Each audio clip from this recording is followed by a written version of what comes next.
exposición a ciertos factores ambientales, son las que llamamos enfermedades multifactoriales y son posiblemente pues, las enfermedades crónicas más conocidas.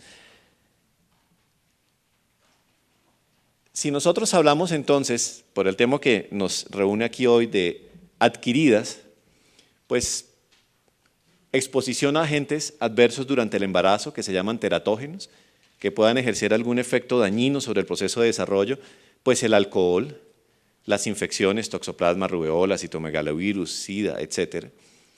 Y el síndrome de alcohol feto sigue siendo uno de los más frecuentes y menos diagnosticados. Desafortunadamente, cuando alguien toma alcohol durante el embarazo, no hay una norma que nos permita decir la dosis es tanta para que su bebé vaya a tener problemas. Eso depende de la constitución genética de cada fetico. Entonces, hay señoras que toman mucho y a su feto no le pasa nada o muy poco, y hay señoras que toman muy poquito y su feto sale gravemente afectado. Y sigue siendo, de manera increíble, en los estudios de casuística, una de las causas importantes que muchas veces no es analizada. Los traumas, los tóxicos, la intoxicación por plomo, sobre todo pues, en las personas que tienen por costumbre en la actualidad pues, consumir mucho pescado. Hay algunos trabajos recientes que hablan que el coeficiente intelectual promedio de las madres que consumen mucho pescado durante el embarazo es significativamente inferior en comparación con el de las madres que no lo hacen, básicamente por la contaminación por metales pesados. Eventos gestacionales prenatales y perinatales, que se le subió la tensión, que se le subió el azúcar, que tuvo una hemorragia, que el bebé nació antes de tiempo. Los bebés que nacen y tienen problemas para comer y hacen algo que se llama hipoglicemia, se baja el azúcar en la sangre y eso es, digamos que catastrófico para ese proceso de desarrollo inicial del sistema nervioso. La asfixia, me refiero al ahogamiento húmedo de los niños que se caen en las piscinas, se caen entre la taza del baño, en los baldes y pues son rescatados de allí y ya van a tener algún tipo de daño. La deprivación ambiental y la desnutrición. Estos son, digamos, los que ocupan los primeros lugares, si es que no son todos, no lo sé, en cuanto a causas adquiridas. Pero en cuanto a alteraciones genéticas, son muy frecuentes en las formas severas. Recuerdan el enfoque de los dos grupos, ¿no? Para nosotros solo hay dos categorías, el grave y el leve, o el patológico, o el de distribución normal, son sinónimos. Más o menos están presentes en el 10 al 20% de la población con discapacidad intelectual. La causa más frecuente es el síndrome de Down, alteraciones cromosómicas, pero tenemos muchos síndromes que llamamos monogénicos.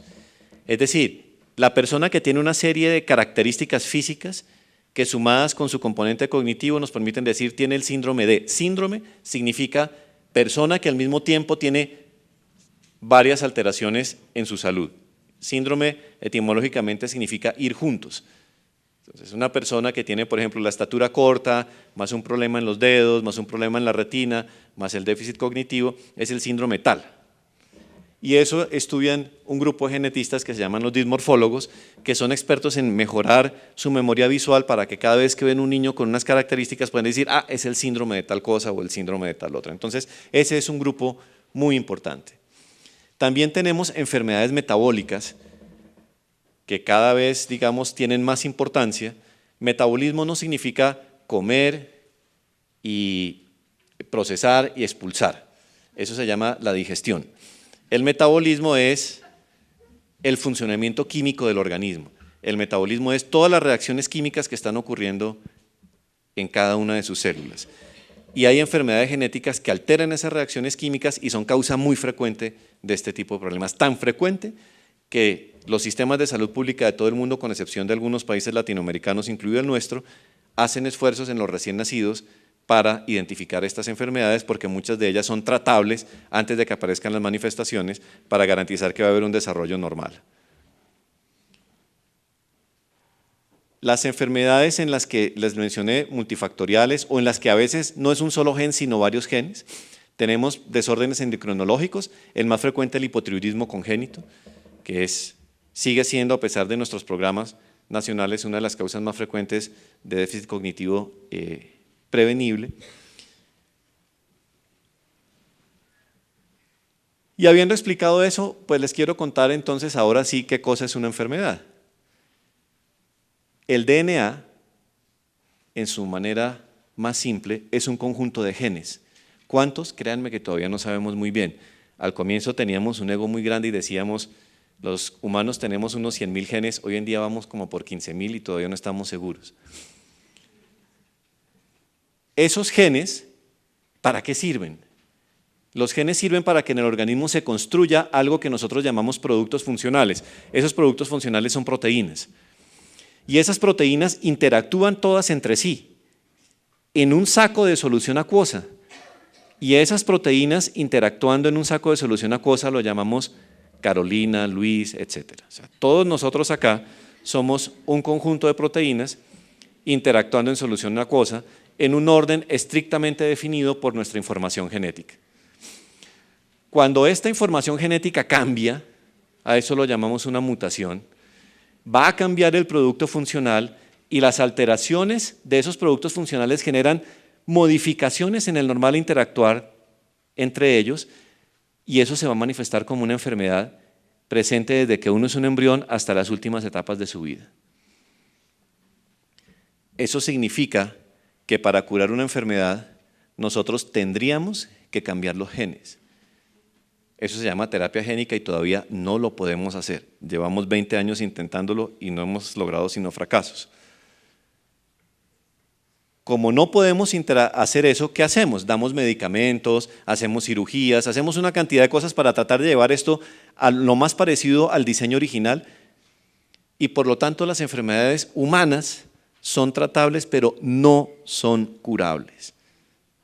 Sáquense de la cabeza la idea de que podemos curar algo. No podemos curar enfermedades. Las enfermedades humanas son incurables. Si usted se le sube un día la tensión o el azúcar y le dicen que tiene diabetes, usted se va a morir con su diabetes o por su diabetes. Pero nunca se va a curar.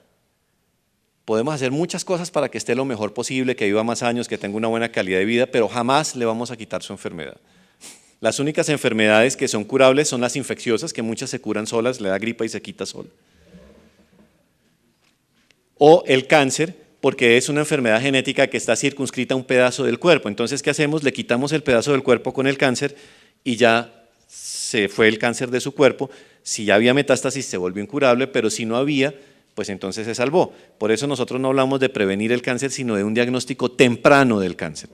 No hablamos eficazmente de prevenir el cáncer de seno, hablamos de diagnosticar temprano el cáncer de seno para que no se muera de eso.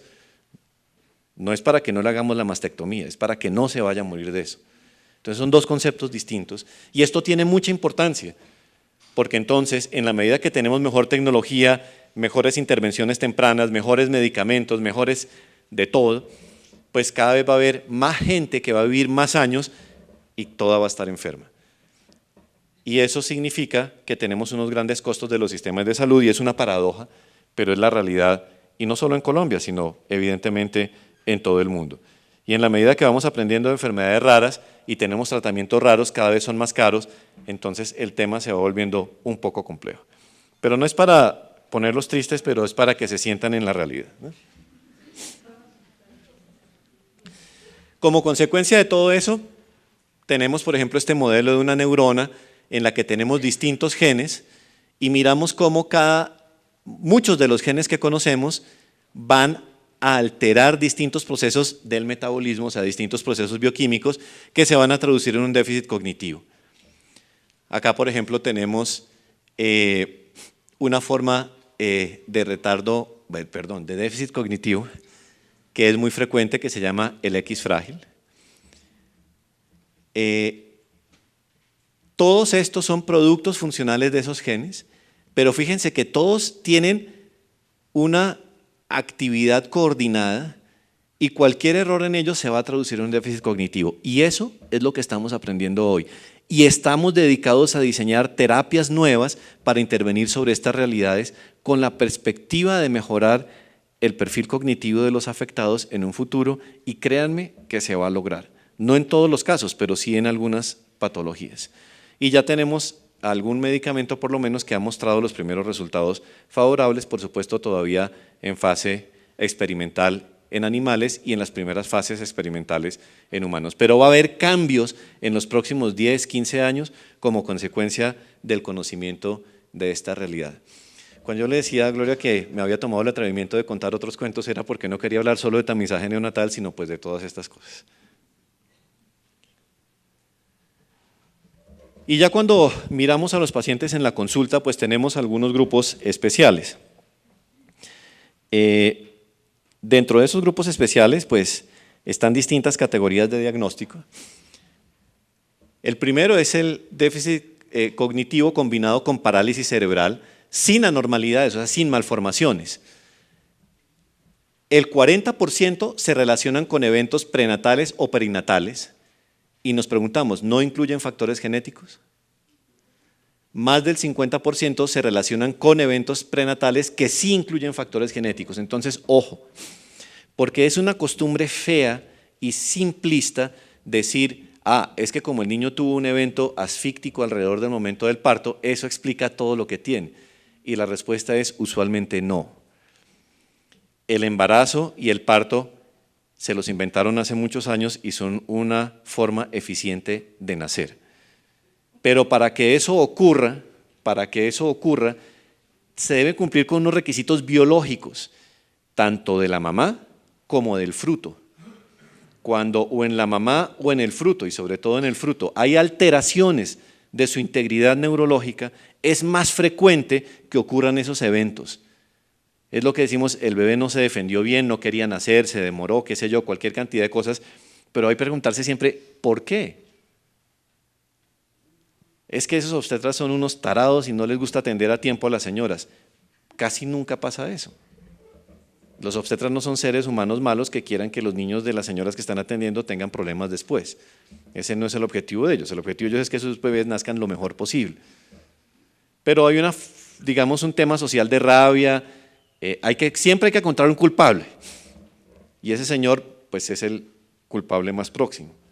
Pero créanme que si somos estrictos y hay estudios que lo demuestran, si nosotros buscamos, encontramos.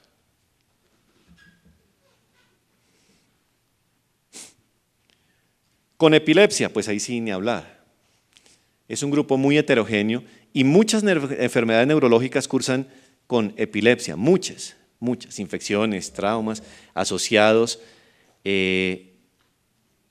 van a cursar con epilepsia. Entonces, ese es otro grupo en el que si tenemos un paciente con déficit cognitivo y epilepsia, hay que pensar que de base hay cualquiera de estos otros escenarios del grupo 2.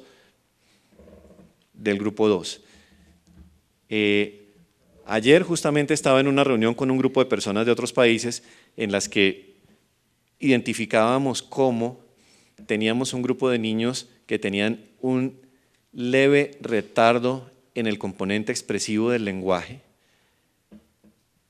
como un escenario común, y después aparecían convulsiones y luego una enfermedad neurodegenerativa catastrófica, pero como no nos habíamos fijado que todos habíamos observado esa realidad y no habíamos establecido la asociación. Entonces, por eso les digo, si uno busca, encuentra, y no hay que ser tan simplista. Los que están asociados a malformaciones, a defectos de nacimiento, pero que tienen cariotipo normal, es decir, se les hace el examen, por ejemplo, y dicen, no tiene trisomía 21, no tiene trisomía de ningún tipo. Aquí es donde tiene importancia que estos pacientes sean valorados por un genetista dismorfólogo. El que les decía, tiene entrenado su ojo para identificar patrones y asociarlos. Es un grupo muy heterogéneo, son pacientes que tienen una enfermedad ya reconocida, pero resulta que recientemente hemos encontrado muchos pacientes que no se pueden clasificar dentro de ninguno de los grupos ya claramente conocidos, síndrome de fulano, síndrome de sultano, y cuando les aplicamos las pruebas genéticas nuevas, encontramos allí los defectos. ¿Qué les podría decir? Esto se ha vuelto la tecnología tan, digamos, poderosa en cuanto a la capacidad diagnóstica, que en Estados Unidos, por ejemplo, si el niño va a ir a la consulta, si no tiene estas pruebas, no va. Primero hágale las pruebas y después sí venga, porque antes era, el niño iba, yo lo mido, lo peso, lo hablo, lo huelo, lo volteo, miro y hago una serie de hipótesis, y la eficacia o la, ¿cómo se dirá?, eficiencia de eso era del 10, 20, 30%. Ahora es al contrario. Yo ya sé que viene con eso, esa prueba molecular, y ya lo tengo tipificado, y entonces ya pienso en otros escenarios de riesgo de que se repita, tratamiento, etc.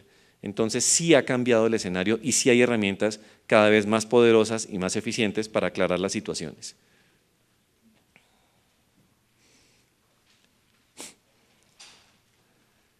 Estos son ejemplos, traje estos ejemplos a propósito de los que hacen parte de síndromes. Posiblemente lo han visto mucho. Son niños que tienen mentón más bien grande, orejas grandes. Es la causa más frecuente en varones, la causa genética. A cierta edad los testículos son grandes, tienen lo que llamamos macroorquidismo y se llama el síndrome del cromosoma X frágil. Es la causa más frecuente genética en varones, después del síndrome de Down, por supuesto.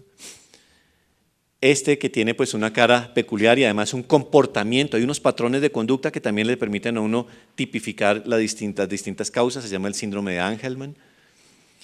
O estos niños que tienen unas caras llamativas, con una forma del cráneo especial, con algunas alteraciones esqueléticas sutiles, pulgar muy proximal, dedo torcido, estos deditos pegados. Además tiene hipotonía, se llama el síndrome de Opitz. Traje estos ejemplos solo para mostrarles cómo un ojo entrenado de un dismorfólogo, viene el paciente, está entrando al consultorio y sin examinarlo ya sabe cuál es el diagnóstico. Y es entonces un grupo de pacientes. Tenemos el otro que son asociados a malformaciones del sistema nervioso, principalmente cerebro y médula espinal. También importa la dimorfología. Claro, las malformaciones graves del cráneo, de la columna vertebral, pero también tenemos malformaciones de la corteza cerebral, sobre todo, que solo son diagnosticables mediante las neuroimágenes. Las distintas partes de la corteza cerebral están todas constituidas por 6 capas, y esas capas son, la representación de cada una de estas capas de neuronas es más o menos grande dependiendo del sitio de la corteza que estemos hablando, pero para que estas capas se formen, las neuronas tienen que ir y desplazarse hasta su lugar final, es lo que llamamos migración de las neuronas, migración neuroblástica. Hay situaciones que hacen que esa migración no ocurra bien, y por ejemplo, fíjense cómo acá prácticamente no hay surcos cerebrales, aquí hay pedacitos donde hay excesos de surcos, fíjense acá. Aquí hay pedazos de corteza en lugares donde no deberían estar. Entonces, las neuroimágenes y las neuroimágenes cada vez más sofisticadas nos permiten identificar más cosas. A veces el problema es que no proliferan, las neuronas no se forman. Genéticamente no hay producción de neuronas y producen las microcefalias que no tienen ninguna otra característica y con frecuencia son atribuidas a trastornos durante el embarazo. Situaciones tan sutiles como esta, por ejemplo, un niño o una niña que tenga un incisivo central único, o sea, no tiene los 2 dientes, sino tiene uno solo, y miramos las neuroimágenes y tiene un trastorno importante de esta naturaleza. Entonces sí tenemos cada vez más herramientas que son de uso frecuente. Por ejemplo, es un paciente que tiene medio cerebro más grande que el otro, se llama una hemimegalencefalia, y cuando miramos la piel, con mucha frecuencia se asocia con este tipo de manchas o con lunar que se llama un neolinear. Y la asociación de estas dos cosas nos hace pensar en esta posibilidad. Traje algunos ejemplos, no con el ánimo de que se los aprendan, sino para que vean que realmente, tanto en la parte de exámenes clínicos como en la parte de examen físico, uno puede hacer categorías que tienen impacto en cuanto al diagnóstico y por supuesto el pronóstico, el tratamiento. Y tenemos el puro, el que no hace parte de ningún síndrome, en el que no hay malformaciones, que con mucha frecuencia es familiar, también es heterogéneo, y tiene un exceso de representación de genes que están localizados en el cromosoma X y teóricamente por eso es que hay más niños, o sea, varones, diagnosticados que mujeres, aunque eso está un poco discutido últimamente. ¿Cómo los diagnosticamos? Pues con pruebas. La prueba más sencilla es un cariotipo, que es mirar los cromosomas. Yo les digo, siempre piensen en una enciclopedia.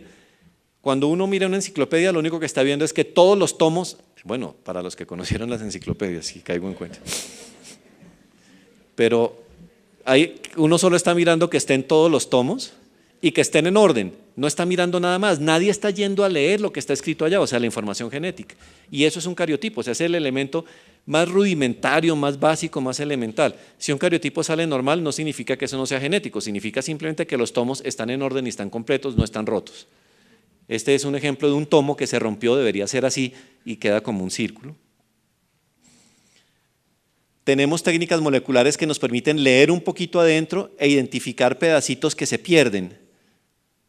Fíjense, estas técnicas que son con fluorescencia nos permiten mirar genes. Aquí están los genes presentes, aquí están ausentes. Este es un ejemplo de, tal vez ustedes han visto casos, niños que tienen un fenotipo conductual muy llamativo porque tienen hiperfagia, comen y comen y comen, y pues se llama el síndrome de Prader-Willi. O su contraparte, que es causada por daños en el mismo gen, que son niños que en su fenotipo conductual tienen una fascinación increíble por el agua, tal vez los han visto. Son niños que van por la calle de un charco y se quieren ir a tirar allá, que se quedan embelesados con la llave del agua abierta y no hay quien los quite de eso. Y todo eso es genéticamente determinado. Aquí otro ejemplo de cómo podemos identificar, ya leyendo dentro de los tomos, genes que no están presentes, en un caso en el que no se forma la corteza cerebral de manera adecuada. Pero podemos llegar más lejos.